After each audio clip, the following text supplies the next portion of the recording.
कहीं अगर हथीन विधानसभा में कोई उपचुनाव की स्थिति आती है तो उस समय जो दो प्रमुख पार्टियां हैं, भारतीय जनता पार्टी और कांग्रेस, इनके अंदर क्या हो सकता है। लेकिन आज अगर बात कर लें कि जाट समाज से कौन कैंडिडेट कांग्रेस पार्टी के पास तैयार हो सकते हैं या फिर मेव मुस्लिम समाज से कौन कैंडिडेट बन सकते हैं, बड़ी चर्चाएं हैं कि कांग्रेस पार्टी अपने उन 5 विधायकों की सदस्यता निरस्त कराने की भी तैयारी में है। सियासी लोग कहते हैं कि उस समय चौधरी उदय भान ने भी और हुड्डा साहब ने भी, दोनों ने कहीं ना कहीं प्रयास किया था कि टिकट चौधरी हर्ष कुमार को मिल जाए। इतना जरूर है कि जब चौधरी हर्ष कुमार को टिकट नहीं मिला था 2024 में, तो उसका सबसे बड़ा खामियाजा भुगतना पड़ा था चौधरी उदय भान को ही। दोस्तों नमस्कार, मैं संजय मग्गू और मौजूद हैं देश रोजाना के डिजिटल मीडिया मंच पर।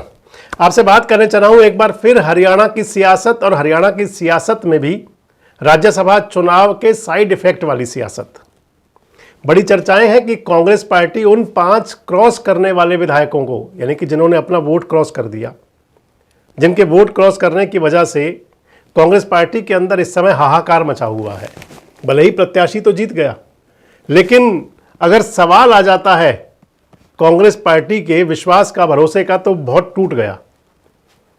बड़ी चर्चाएं हैं कि कांग्रेस पार्टी अपने उन 5 विधायकों की सदस्यता निरस्त कराने की भी तैयारी में है। और अगर ऐसा होता है तो फिर उन 5 विधानसभा क्षेत्रों में, हालांकि उन 5 में से 2 विधानसभा क्षेत्र तो ऐसे हैं कि जहां के विधायक खुद इस्तीफा देना भी चाहते हैं कि वो त्यागपत्र दे दें और उनके स्थान पर उनके परिवार से कोई और चुनाव लड़ ले। आपके साथ वीडियो भी शेयर कर चुका हूं पहले कई बार मैं। मसलन शैली चौधरी विधायक महोदया नारायणगढ़ की, उनका बहुत हद तक ये संभव है कि वो इस्तीफा दें और उनके स्थान पर संभवतः भारतीय जनता पार्टी उनके पति रामकिशन गुर्जर को अपना कैंडिडेट बना दे। शायद ये डील में भी जरूर हुआ होगा। और दूसरा, मोहम्मद इलियास को लेकर के बड़ी चर्चाएं हैं कि मोहम्मद इलियास अपना इस्तीफा दे दें और उनके स्थान पर उनके साहबजादे को बीजेपी की टिकट मिल जाए, वो प्रयास करेंगे। होगा कैद समय गर्भ में है। लेकिन इतना जरूर है कि अगर कांग्रेस पार्टी अपने 5 विधायकों की सदस्यता निरस्त कराने के लिए किसी प्रकार से अदालत में जाती है या विधानसभा अध्यक्ष के पास जाती है और मान लीजिए कि उनकी सदस्यता निरस्त हो जाए, तो फिर हालात क्या बनेंगे। आपसे बात करने चला हूं मैं हथीन विधानसभा को लेकर के। कहीं अगर हथीन विधानसभा में कोई उपचुनाव की स्थिति आती है तो उस समय जो 2 प्रमुख पार्टियां हैं, भारतीय जनता पार्टी और कांग्रेस, इनके अंदर क्या हो सकता है। अगर भारतीय जनता पार्टी की बात करें तो भारतीय जनता पार्टी में इस समय अगर कहीं वहां उपचुनाव की स्थिति आती है तो मोहम्मद इजराइल एक तो कैंडिडेट हो गए। इजराइल साहब वहां पर टिकट के प्रमुख दावेदार होंगे। अब हरियाणा के कई मंत्री भी उनके समर्थन में हैं। लेकिन क्योंकि मैंने पिछले कई वीडियो में आपके साथ शेयर किया था कि भारतीय जनता पार्टी को यह राजनीति मुफीद नहीं आती, और हथीन विधानसभा में भाजपा का एक बार विधायक बना तो वो जाट समाज से था, इसलिए मोहम्मद इस्राइल के साथ साथ आप समझ सकते हैं कि भारतीय जनता पार्टी में एक पुराने कैंडिडेट विधायक प्रवीण डागर, वो भी कैंडिडेट हो सकते हैं। एक फिर उसके बाद में मनोज रावत, जिनको चुनाव लड़ाया गया था, मनोज रावत भी दावेदारी करेंगे अपनी, उन पर गौरव गौतम का हाथ रहता है। प्रवीण डागर आजकल भी चुनाव प्रचार में असम गए हुए हैं। इसके बाद अगर देखें तो फिर और बहुत सारे चेहरे हैं, चाहे आप केहर सिंह रावत की बात कर लें, पूर्व विधायक, चाहे आप धर्मेंद्र तेवतिया जो चुनाव लड़े थे वो भी भाजपा में, वो भी तैयारी कर सकते हैं, चाहे आप इसके अंदर रविंद्र सहरावत की बात कर लें जिन्होंने जेजेपी से चुनाव लड़ा और बीजेपी की तरफ आजकल वो भी कहीं ना कहीं चली रहे हैं। भारतीय जनता पार्टी में हरजीत डागर मार्केट कमेटी के चेयरमैन बनने के बाद वो भी पूरी सुर्खियों में है। और भी बहुत सारे चेहरे हो सकते हैं। तो भारतीय जनता पार्टी की तरफ भी बहुत लोग हैं, लेकिन मुख्य बात कांग्रेस की, क्योंकि कांग्रेस के विधायक की सदस्यता अगर निरस्त होने पर यह चुनाव होता है तो फिर कांग्रेस में क्या हो सकता है। मैं आपको बताता चलूं कि कांग्रेस पार्टी ने 1977 से लेकर के 2024 में चुनाव हुआ था, यानी कि अब पिछले 50 साल का, आधी सदी का अगर देखें तो यहां कांग्रेस पार्टी मात्र 2 बार चुनाव जीत पाई। 2 बार कांग्रेस के विधायक बने बस यहां पर सिर्फ, और जो 2 बार विधायक बने उन 2 बार के विधायकों में वो दोनों मुस्लिम समाज से थे। आपको बता दें कि 1977 से और विधायक कौन कौन चलते रहे। 1977 में जब चुनाव हुआ था 1977 में, तो उस समय यहां पर चौधरी खिल्लन सिंह विधायक बने थे हथीन विधानसभा से, और जनता पार्टी के विधायक थे वो। 1982 में यहां से रामजीलाल डागर विधायक बने, इंडिपेंडेंट निर्दलीय।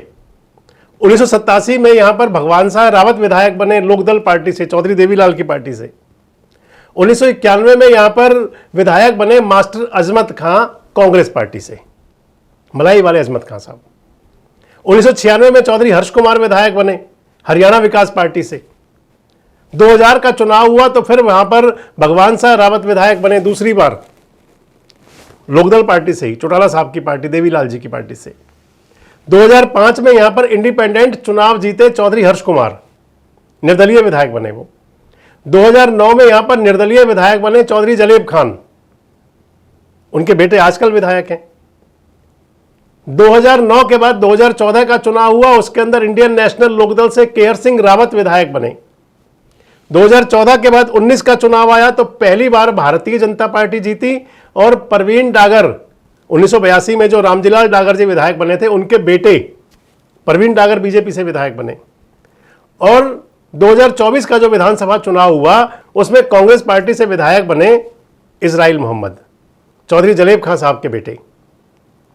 अब अगर कांग्रेस की मैं आपसे बात करूं कि अपने कैंडिडेट कौन कौन दिए, तो मैंने आपको बताया कि 87 के अंदर मैंने आपको बताया लोकदल जीती।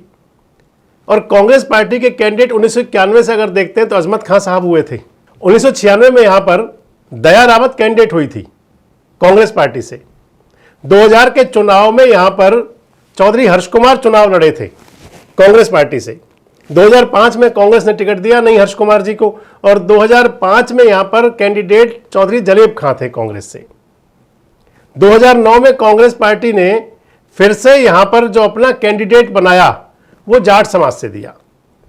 2014 का चुनाव आया तो 2014 के चुनाव में चौधरी जलेब खां फिर कैंडिडेट हुए कांग्रेस पार्टी से। 2019 में मोहम्मद इस्राइल कैंडिडेट हुए, 2024 में मोहम्मद इस्राइल कैंडिडेट हुए। यानी कि जब जब कांग्रेस पार्टी ने अगर जाट समाज से किसी नेता को टिकट दिया तो वो चुनाव जीतने में कामयाब नहीं हो पाया। अब बड़ी चर्चाएं हैं कि कांग्रेस पार्टी, क्योंकि जो 2024 का चुनाव था, मोहम्मद इस्राइल भी कहते हैं और कांग्रेस के इंटरनल सोर्स बताते हैं कि कांग्रेस की लीडरशिप, कई नेता चाहते थे चौधरी हर्ष कुमार को कांग्रेस से कैंडिडेट बनाना। अब तो हर्ष कुमार जी कांग्रेस में है ही नहीं, आजकल कांग्रेस छोड़ करके जा चुके। सियासी लोग कहते हैं कि उस समय चौधरी उदय भान ने भी और हुड्डा साहब ने भी, दोनों ने कहीं ना कहीं प्रयास किया था कि टिकट चौधरी हर्ष कुमार को मिल जाए। इतना जरूर है कि जब चौधरी हर्ष कुमार को टिकट नहीं मिला था 2024 में, तो उसका सबसे बड़ा खामियाजा भुगतना पड़ा था चौधरी उदय भान को ही। लेकिन आज अगर बात कर लें कि जाट समाज से कौन कैंडिडेट कांग्रेस पार्टी के पास तैयार हो सकते हैं, या फिर मेव मुस्लिम समाज से कौन कैंडिडेट बन सकते हैं, तो मेव मुस्लिम समाज से तो जैसे अपना तेवर दिखाए नाजिम चौधरी, मोहम्मद इस्राइल के बेटे ने, वो कहीं ना कहीं जरूर कोशिश कर लेंगे कि वो साख फिर से बचा ली जाए। इधर मोहम्मद बिलाल काफी समय से कांग्रेस पार्टी के अंदर सक्रिय रहे हैं, तैयारी वो भी करते रहे हैं। इसके अलावा भी कांग्रेस में मसलन अजमत खां साहब के बेटे भी हैं मलाई से ही, वो भी बड़ी तैयारी करते हैं। फेसबुक पर लगातार उनकी पोस्ट आती रहती है। नासिर अजमत खान, कई नेता हैं मेव मुस्लिम समाज से। और अगर कहीं जाट समाज की बात आ जाती है कि कांग्रेस पार्टी से किसी जाट नेता को ले आया जाए, तो फिर उसमें भी कई चेहरे होंगे। एक नाम इसके अंदर करण सिंह दलाल का भी हो सकता है। करण सिंह दलाल हालांकि पलवल विधानसभा क्षेत्र से हैं, लेकिन उनका जो प्रभाव है वो सभी जगह है, और करण सिंह दलाल सामंजस्य भी साध सकते हैं। अगर उसके बाद बात आती है कि हथीन विधानसभा क्षेत्र से ही कोई लिया जाए, तो फिर कांग्रेस पार्टी के पास फिर भी कई सारे नाम हैं। यूं तो लॉटरी लग सकती थी रघुवीर सिंह खोखिया का, कांग्रेस के नेता रहे हैं, जिला परिषद के मेंबर उनके बेटे राजेंद्र खोखिया का, लेकिन आजकल तो वो मोहम्मद इस्राइल साहब की शरण में ही हैं, पूरी तरह वही रहते हैं। अभी जो रामनवमी का कार्यक्रम हुआ वहां भी वो मौजूद थे। क्या कांग्रेस पार्टी में होंगे तो ही बात बनेगी। इसके अलावा एक नाम बलजीत डागर का जा सकता है कांग्रेस पार्टी से। पिछले विधानसभा चुनाव में बड़ा नाम था उनका, बलजीत डागर का, और बताते हैं कि उनको कह भी दिया गया था एक बार आप भी तैयारी कर लीजिए।